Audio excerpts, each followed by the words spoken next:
There is a story most people have heard once, somewhere, about the Library of Alexandria. In the story, the library is a single great building.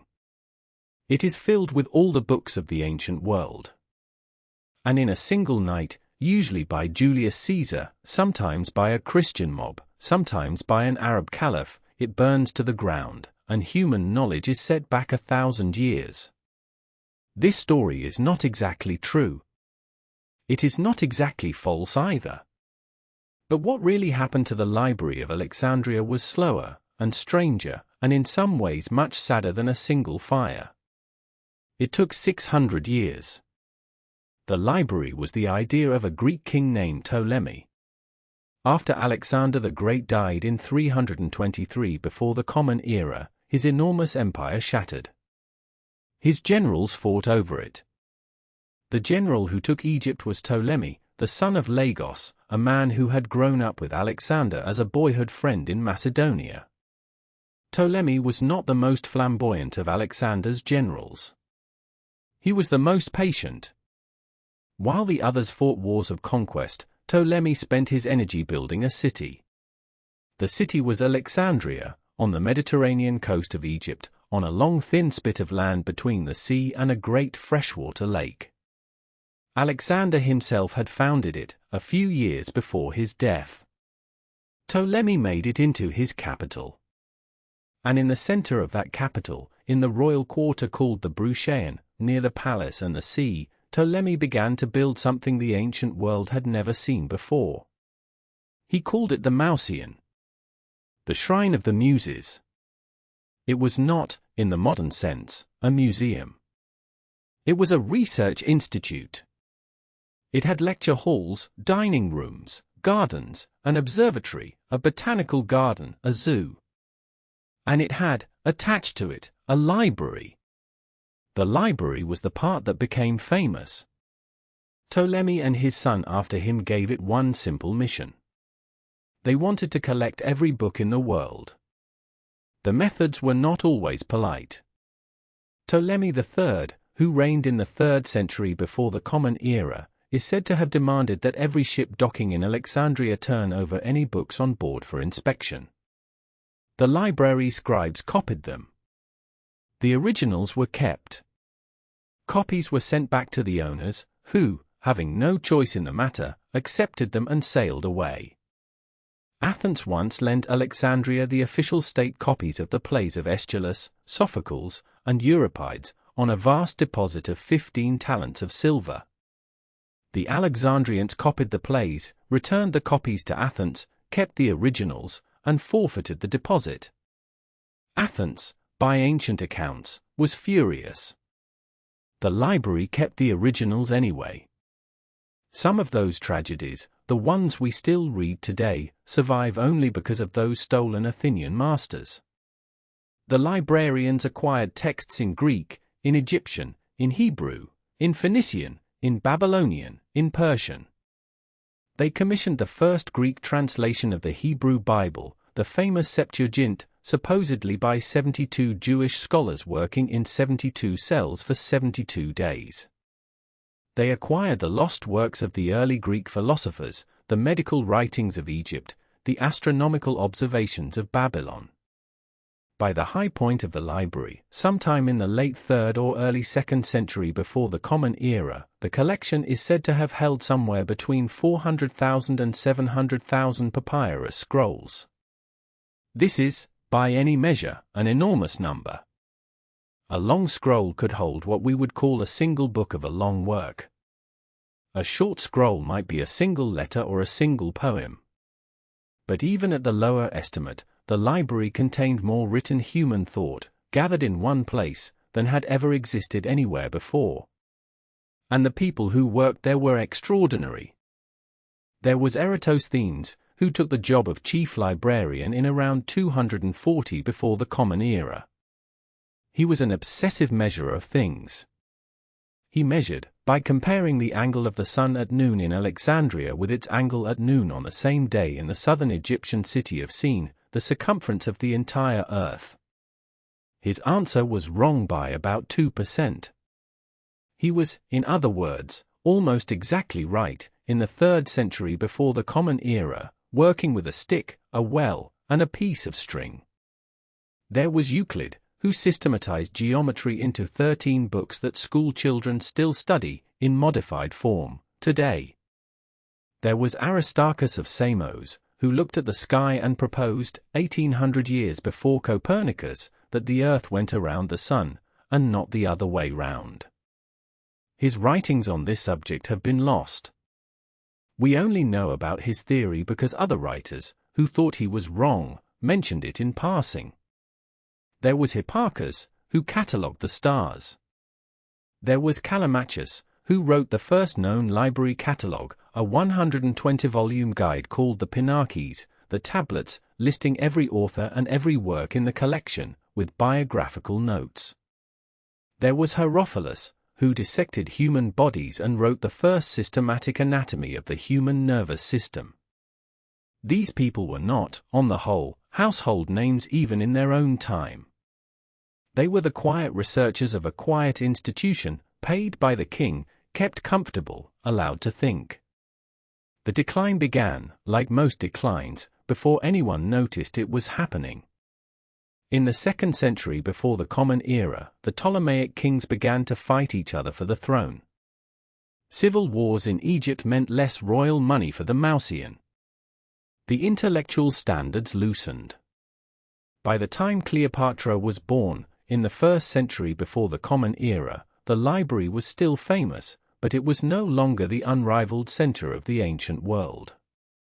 Athens had recovered. Rhodes, Pergamon, and Anch had built rival institutions.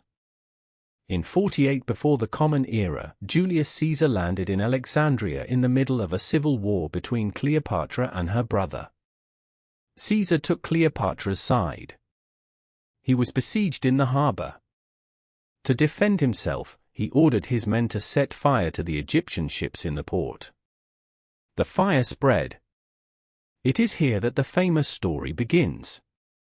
The Roman writer Plutarch, more than a century later, wrote that the fire from the burning ships reached the docks and consumed warehouses near the palace, and that books in those warehouses, perhaps 40,000 scrolls, sometimes counted as 100,000, were destroyed. But Plutarch did not say that the library itself burned. The Marcellian was further inland, in the Bruchian, not directly at the docks. What burned, almost certainly, was a warehouse of duplicate scrolls, copies waiting to be inventoried, or scrolls about to be exported, or a secondary storage facility. The main library, in this account, was not touched. Strabo, the Greek geographer, visited Alexandria about 25 years after Caesar's fire. He toured the Marcellian. He described its facilities in detail, the colonnaded halls, the dining hall, the gardens. He did not mention any damage. He did not, however, mention the library specifically by name. By then, perhaps, what survived was no longer called a library at all. It was simply part of the Marcellian. After Caesar, the slow decline continued. Under Roman rule, the Marcellian still received scholars. It still produced work. Ptolemy the astronomer, no relation to the kings, wrote his Almagest there in the 2nd century of the Common Era. Galen, the great physician, studied there. But the imperial funding was thinner. The buildings aged. The papyrus scrolls aged faster. Papyrus, in the warm humid air of the Egyptian coast, is not a long-lasting material. Without continuous recopying, a scroll lasts perhaps 200 or 300 years. The library had survived this long only because, generation after generation, scribes had been paid to copy the old scrolls onto new ones. When the funding dried up, the copying slowed. And when the copying slowed, the scrolls began to die quietly, one by one. In the year 273 of the Common Era, the Roman Emperor Aurelian came to Alexandria to put down the rebellion of the Palmyrene queen Zenobia, whose forces had occupied the city. The fighting was in the Bruchian. By the time it ended, much of the royal quarter had been destroyed. The Mauseon, by every reasonable account, was burned to the ground or pulled down. Whatever remained of the central collection was lost in this fighting. Some scrolls may have been moved earlier to a daughter library in the Temple of Serapis, on a hill in another part of the city. That collection, the Serapeum, survived a little longer. It was destroyed by Christian mobs in 391 of the Common Era, on the orders of the Patriarch Theophilus, when the Emperor Theodosius ordered the closure of pagan temples. The historian Ammianus Marcellinus, writing in the late 4th century, refers to the original Mauseon library in the past tense and with sorrow. By his day, it was already a memory. The last famous fire, the one supposedly ordered by the Caliph Omar in 642, when the Arabs took Alexandria, almost certainly never happened. The story does not appear in any source until 500 years later. It is, most modern historians agree, a legend grafted onto the conquest after the fact. There is no single moment, then, when the library of Alexandria fell. There was a fire under Caesar. There was a war under Aurelian. There was a Christian riot under Theophilus. There were, before and after all of these, 300 years of slow neglect, of scrolls turning to dust in their cubbyholes, of scholars dying without replacements, of papyrus crumbling in the salt air. The library did not burn in a single night. It faded over 600 years, the way a fire fades when no one tends it. The flame at the center simply got smaller and smaller, and one day someone noticed there was no flame at all. What was lost? We have lists. Catalogues quoted by later writers. References in surviving works to other works that no longer exist. The names of plays we will never read. The titles of philosophical treatises that survive only as a sentence quoted in someone else's argument. The plays of Sophocles, of which we have 7, the man wrote at least 120. The plays of Aeschylus, of which we have 7, he wrote at least 80. The mathematical writings of Archimedes, of which we have 9 works, there were almost certainly more. The history of Carthage, by an author named Philinus, which we know only because Polybius read it and disagreed with it. The complete works of Eratosthenes, who measured the earth. The treatise of Aristarchus on heliocentrism.